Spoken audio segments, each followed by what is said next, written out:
Interview presented by Canaceutics Medical Dispensary, proudly serving New Mexico cannabis patients with trustworthy all-natural medicine since 2010. Welcome to Cage Minds. Micah Frankel inside the Bob Foster Museum. I got the Diamond Boy with me today. Yes, sir. Haven't asked anybody this before, but what do you think about walking in here and going back in boxing history? Man, it's cool. I mean, you know, the boxing fanatics like this is what keeps us going, for sure. And how much of a boxing head are you? We know you're a competitor and a warrior, but how much of a fan of this sport are you?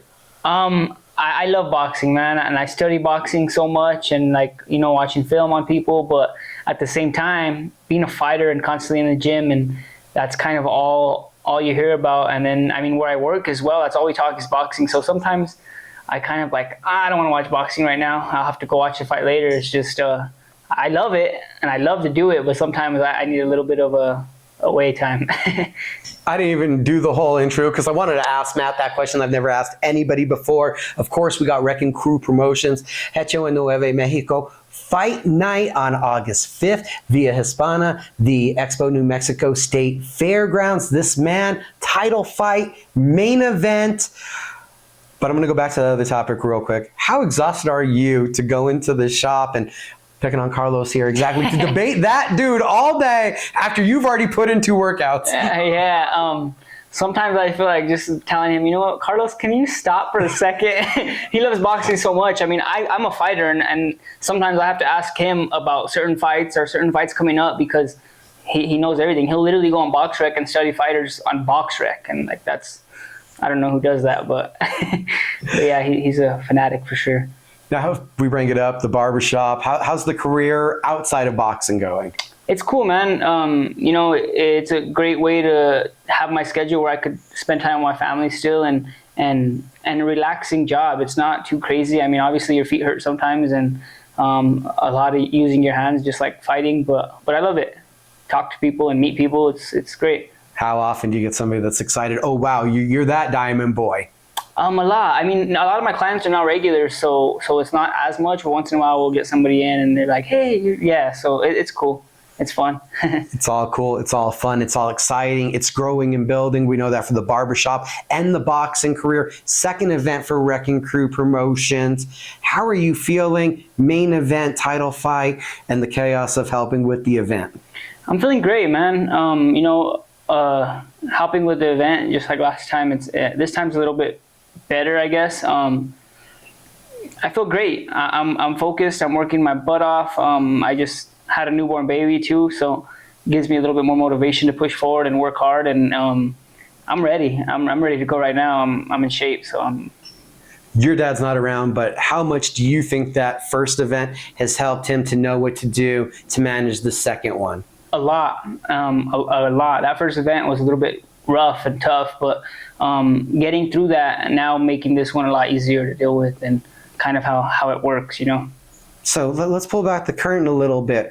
What was the process like for you guys to put this event together and to pick an opponent who's a former world champion? You're literally got the toughest test of your career, and it's weird that you chose it. You know, I don't want to go backwards.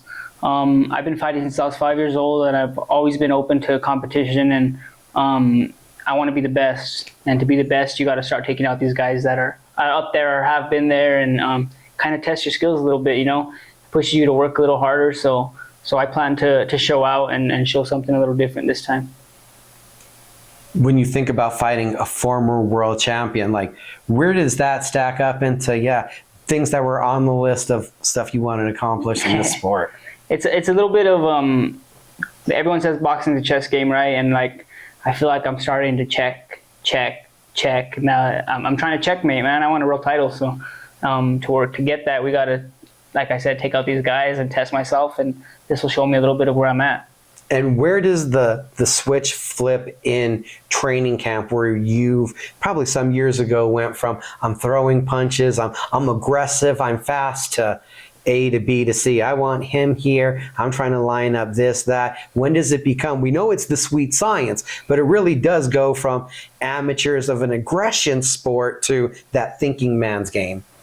I feel like after your first couple pro fights, when you get cracked by a smaller glove, you kind of start to, I need to chill out and set these shots up and make sure I'm not getting caught by something stupid. So just those first couple of pro fights, get that amateur style out of there and start to progress into the pros and setting shots up and seeing what's open and what's coming, and that's part of it. The last time we saw you compete, the stage needed to be reinforced. There was that much of a crowd response, and there's that much shaking there at the entranceway. We transitioned that to now we see you doing radio shows. We see you doing autograph signings.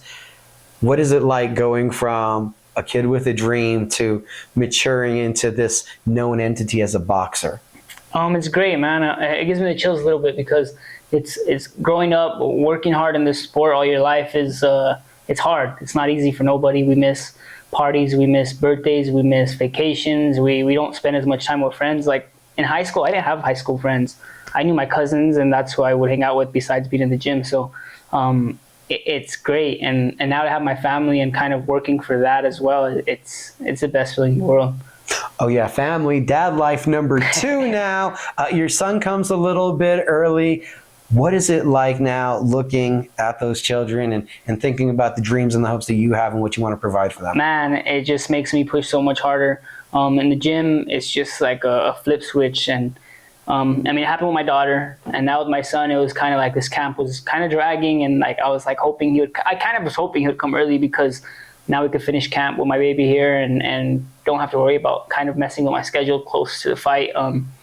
So once he was born, my coach Emmanuel and I even told me, like, I feel like that helped you. And I was like, it did. Like, it's just so much more motivation and guts to just work hard and go in there and do my job. And I could also probably imagine that there was a point where any little noise at night was you thinking, Jolene, is it time? And you're jumping around, not able to really sleep. Oh, yeah. Especially with the first baby. The second baby, you kind of went through it, so you're just more calm. But the first baby, it was scary. I got goosebumps, and my heart was racing. I was kind of like, man, it was like a fight almost. Like it was crazy. But this time it was a little bit more calm. We've seen your good friends, Angelo Leo, Brian Mendoza. They have branched out. We love you guys out there in Vegas doing their things. We know Angelo Leo. I've seen him around actually a lot more back here. But we've seen at the press conference, we talked about the campaign.